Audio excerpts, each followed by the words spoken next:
So, hello guys, what's up? It's me again, si Mima Alicia nyo at nagbabalik ulit para sa ating panibagong video.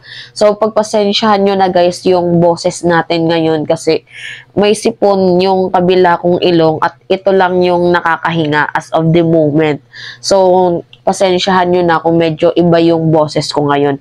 But anyway, yung topic natin ngayon is biglang nagbago. Biglang nagbago ang ihip ng hangin ni former President Rodrigo Roa Duterte. Simulat sa pulsa prayer rally na tinitira niya ng maanghang na salita si President Bongbong Marcos. Kung matatandaan nyo, tinawag niyang bangag, adik, nagdodroga at nasa narcolis ang ating presidente at umabot na din sa punto na gusto niya ng separation na ang Mindanao sa bansang Pilipinas.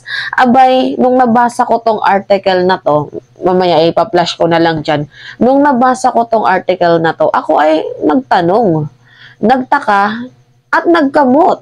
'Di ba? Paano niya nasabi ang mga bagay na ito? So, nag-iba nga ang ihip ng hangin. Bigla hong kumambyo itong si former President Rodrigo Roa Duterte. At sinabi niya sa kanyang mga supporters at supporters din ni President Bongbong Marcos na don't fight.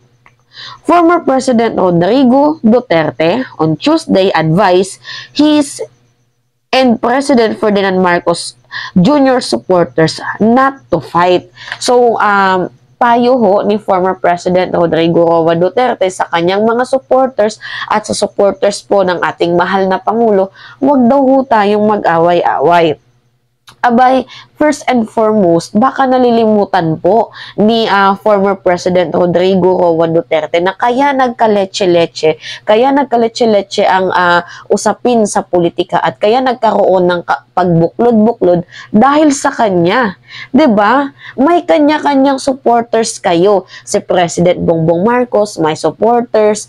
Ikaw din na former president, mayroong supporters. So after mong sabihan ng maanghang na salita, itong si President Bongbong Marcos, nag-expect ka na magiging okay ang lahat? 'Di ba? Wag naman tayong maging hipokrito. Binastos mo ang presidente, malamang magre-react ang mga supporters ni President Bongbong Marcos. Kasi mahal nila ang Pangulo. Kahit ako, affected ako. Kahit yung ibang mga viewers na sasaktan, na tinitira mo ang presidente na wala namang ginagawa sa'yo. Sa katunayan nga, ang ating presidente ay kalmado sa lahat ng bagay.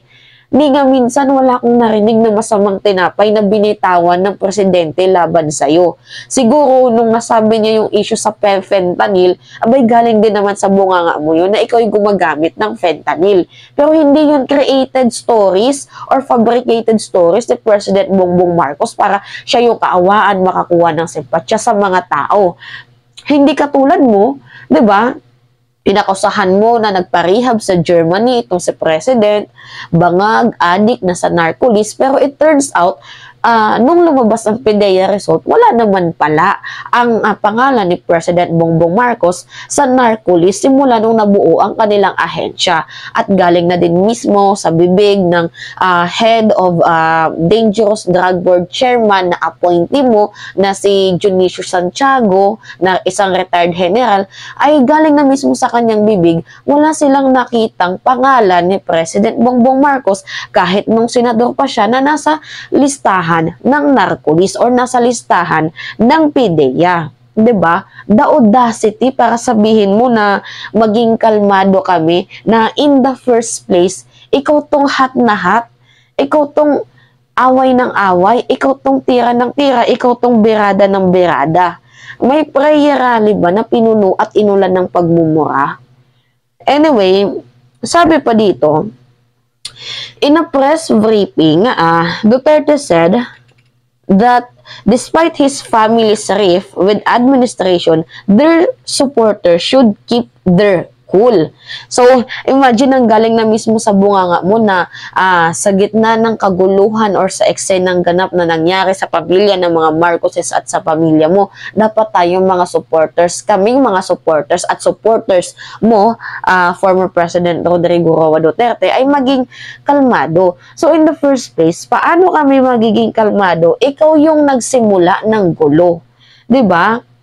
Alam nyo guys, nagsisimula ang pagbabago sa namumuno. Kung yung leader, tapos yung followers niya ay nagkakaisa, wala sanang gulo. Ang nangyari kasi, ikaw na leaders ka, yung mga followers mo sumusunod sa'yo. Kung ano yung lumabas sa bibig mo, kung ano yung pag-uugali mo, yun yung na-adapt nila. Parang parenting din yan. Na tatay ka, tapos anak mo kami. So kung ano yung ginagawa mo, yan din yung nagre-reflect sa amin kasi yan yung akala naming tama. So sa tingin mo, sa pagmumura mo, sa ginawa mong mga istorya-istorya, sa ginawa mong mga banat kay President Bongbong Marcos, sa tingin mo, kaming mga supporters ni President BBM ay magiging kalmado? Eh yung mga supporters mo, ginagaya ka, atake rin ng atake sa amin kahit wala kaming ginagawang masama. So wag kang mag-expect na kami ay tatahimik or magkakaroon ng kaginhawaan sa bayang ito. Kasi kung hindi dahil sa bunganga mo, wala naman sanang gulo. 'Di ba? Sabi pa dito, I'd like to urge everybody, don't fight because President Marcos and I are not fighting. Abay, totoo naman na sinabi mo na hindi kayo nag-aaway ni President Bongbong Marcos kasi in the first place, ikaw lang naman ang nangaaway dito sa ating presidente. Kitang-kita ng dalawang mata namin at record na record ng mainstream media kung paano mo atakihin ang presidente, kung paano mo babuyin, kung paano mo walang hiyain ang pagkatao ng ating presidente, kung paano mo sirain ang kanyang reputasyon. And yet, walang masamang tinapay na binitawan sa iyo ang presidente. Kaya tama yung sinabi mo na hindi kayo nag-aaway kasi ikaw lang naman yung palaaway. Ikaw yung nagsisimula ng gulo.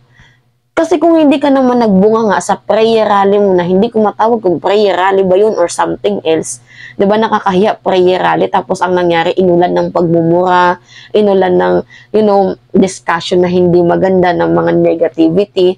So despite na ginawa mo yan sa ating presidente, may respect pa din si President Bongbong Marcos sa iyo. Hindi kanya pinatulan, nananatili siyang kalmado sa ginawa mo sa kanya.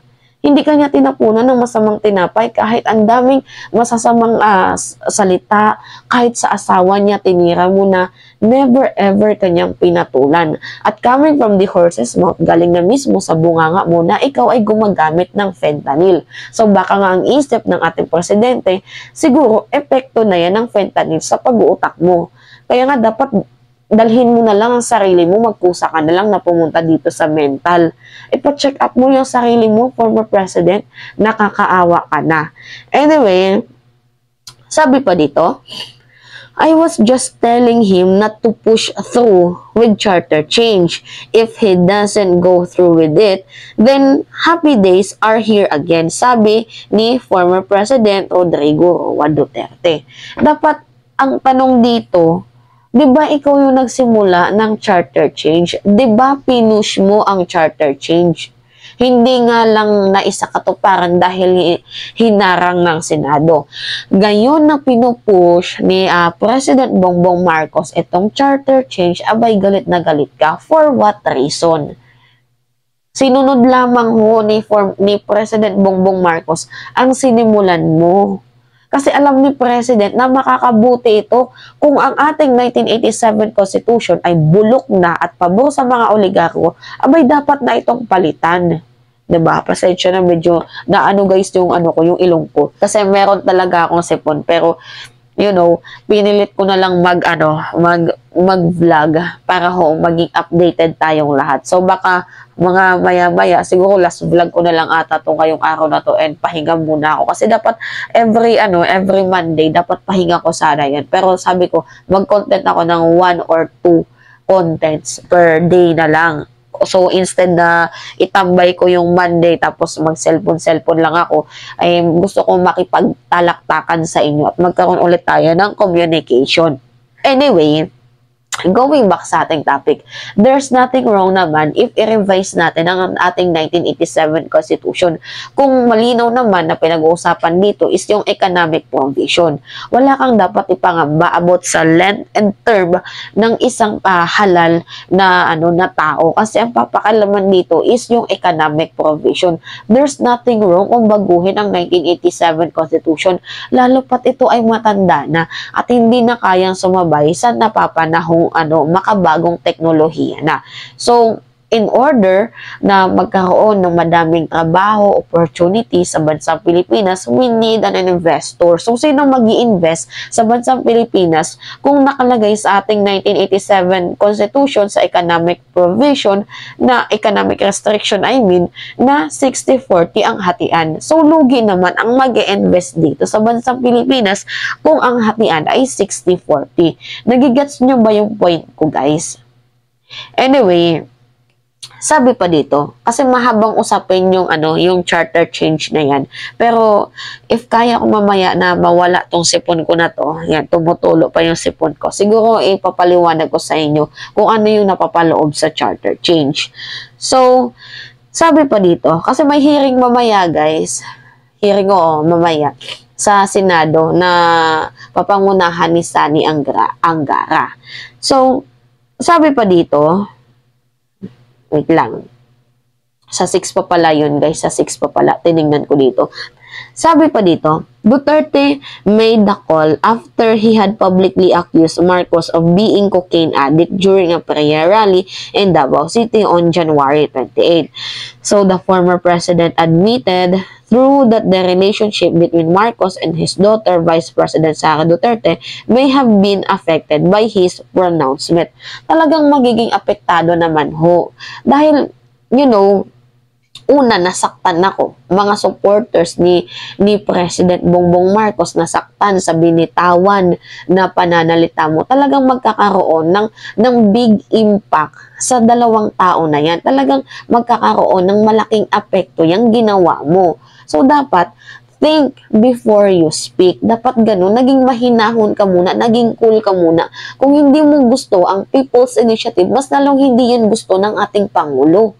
Diba, against nga itong si President Bongbong Marcos sa People's Initiative. Pero pinupush niya ang charter change. Gusto niya yung mataliwas, fair, and balance. Anyway, sabi pa dito, Duterte said he expect his daughter would resign from Marcos cabinet but not too soon. Sabi nga ni President Bongbong Marcos, mananatili ka sa ating kabinete. Sabi naman ni Vice President Sara Duterte, magre-resign ako kapag sinabi ng Pangulo. So, wala namang sinasabi ang ating Pangulo. 'Di ba? So, malaking kahiyan naman yun kung ang sinabi ng Pangulo, ang panunumpa niya na huwag ka mag-resign, tapos mag-resign si Sara. Pero kung para naman sa akin, dapat mag-resign na itong si Sara para naman kahit pa paano magkaroon siya ng delikadesa. Nagigets nyo ba, guys, yung punto ko? Kahiyan na lang, minura mo na, pinag-resign pa ng anak mong mayor, abay, sa nangyaring eksenang ganap, mukha na lang, guys. Delikadesa na lang ang labanan dito. Kaso walang kahihiyan or kadala-dala itong si Vice President Sara Duterte. Naghahangad din ata ng kapangyarihan kasi according na din dito kay political advisor Ronald Llamas na malaki ang sweldo or ang pondo ng Department of Education. Lalo pat ngayon tinanggalan ng budget itong si Vice President and Deputy Secretary Sara Duterte ng Congress na napakalaki ayon sa kanyang hinihingi, abay, wala na siyang source of income. 'Di ba? So, the only way para meron pa din siyang pera kahit papaano is manindigan na lang sa DepEd kahit na tinawag na siyang makapal ang muka. Anyway, sabi pa dito, he said he had no beef with Marcos whom he described as mabait, kind. President Marcos is very kind. I don't think he could harm a fly. Kaya nga, guys, ako po ay nagtataka, nagtatanong, nagkakamot ng aking ulo na bakit tila baga nagbago ang ihip ng hangin. Simula nung tinira mo siya na addict, bangag, or kung ano-ano pang mga maanghang na salita, bakit nagbabago ang iyong statement na parang pumapabor ka na dito sa ating Pangulo? Ano yung nakain mo? Pero hindi pa rin ako guys magtitiwala sa binitawang salita ni former President Rodrigo Roa Duterte. Lalo pat alam ko na yan na magaling siyang maglaro ng politika. We do not know their next move. So, para naman dito sa ating presidente, dapat ang ating Pangulo ay maging mapagmatsyag, maging maingat at laging handa kasi hindi natin alam kung kailan sasalakay or aatake ang mga kalaban ng bayan. So, medyo seryoso ngayon si Mima kasi may sakit ako, guys. So, nagiging seryoso ako, no jokes muna, pero natatawa na din ako sa mga sinasabi ko. Kasi, ang ganda ko din pala kahit papano kung nagsiseryoso ako. Charis. So, going back sa ating topic, however, Duterte reiterated his accusation against Marcos, saying he and his friend used to hold drug session in plantation in Davao del Norte.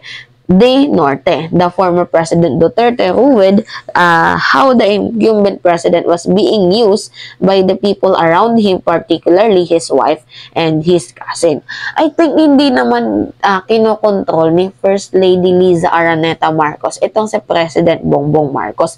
I think yan lang yung pumapasok sa isipan mo dahil nga hindi pumapabor si President Bongbong Marcos sa mga eksenang ganap mo. 'Di ba? Parang hindi mo siya nakokontrol. Kasi ang ating presidente, siya yung tipo ng tao na leader. Hindi siya puppet. Yung kung ano yung sinabi mo, susunod siya. Kasi binoto siya ng taong bayan. Siya yung mind of the Philippines. Siya yung brain of the country. So, expect namin na siya yung mamamalakad at hindi ikaw. So, naiisip mo sa sarili mo na parang kinokontrol siya ng asawa niya dahil nga hindi siya sumusunod sa'yo. 'Di ba? Kasi gusto mo ang ating presidente ay sunod-sunuran sa'yo. Well, hindi naman deserve na maging aso or tuta itong ating presidente. Meron tong sariling pag-iisip. 'Di ba? Hindi mo to pwedeng diktahan. Kaya nga siya binoto ng mamamayang Pilipino dahil may tiwala ang sambayanan sa kanya na kaya niyang pamunuan ang ating bayan. Kagaya din ng pagtitiwala sa'yo ng taong bayan. So, sana nagigets mo din yung punto ko. So, sabi pa dito, harm may fly, nawawala tayo. Okay, Duterte advised Marcos to simply enjoy the remaining years of his 6 years term and then leave Malacanang at the end of it. If not, Duterte warned that Marcos may end up like his father who was ousted following a people's uprising back in 1986. Actually, there's nothing wrong if mag-extend ng term itong si President Bongbong Marcos or kung mabago man ang political provision dito sa ating bayan. As long as kung ang ginagawa niya naman ay nakakabuti sa ating bayan, then why not? Wala namang masama doon. Pero uulitin ko po, hindi po ako pabor na mag-extend ng, pakialaman ang length and term ng presidente, ng mga senador, or ng mga local incumbent. Ang akin lang naman dito, gawin nila ang kanilang role as a, naglilingkod sa ating bayan because they are a public servant. They are meant to serve the public. Malayo pa yung eleksyon, wag munang mangampanya. So anyway, yun lamang ho guys, at it's me again, si Mima Alicia nyo, at nagbabalik ulit ako sa ating panibagong video. No cut yung video ko na yan guys, may sipon talaga ako. Kung nakikita nyo kanina, tumutulo na sipon ko. So, uminom na din naman ako ng gamot. Pero hindi ko alam ba't ako natamaan ng sipon na to. Sa amin, ako lang yung may sipon. And I hope sana na gumaling na to as soon as possible. So, siguro saka ko dito yan sa kakaakyat ko yan sa bukid. Kasi nga, diba, meron kaming coconut farm. So, yung kopra. So, tinitingnan ko din yung mga trabahante ko doon kung nagtatrabaho ba ng maayos. Tapos, nauulanan ako, guys. Kasi, alam nyo yun, yung sombrero lang na yung nipa, ganun lang yung sombrero ko. Ito matagos yung ulan dun. Anyway, don't worry guys, kasi magiging okay din ako soon. So, pag alam ko, pagkatapos ng vlog na to, after nyong mapanood, may magme-message sa akin, may magkikare sa akin na, Mima, please take your medicine, ganyan, ganyan. Don't worry guys, I will be fine soon. So, medyo stop lang muna ako ngayon or medyo last vlog ko na to or baka mamayang gabi na ako titirada sa aking content kung medyo okay na ang aking pakiramdam. So, okay ba tayo dyan mga minamahal? So, it's me again guys, si Mima Alicia nyo at nagbabalik ulit na sa ating panibagong video. So, don't forget to click the subscribe, hit the notification bell, and like and share. Yun lang mga kababayan.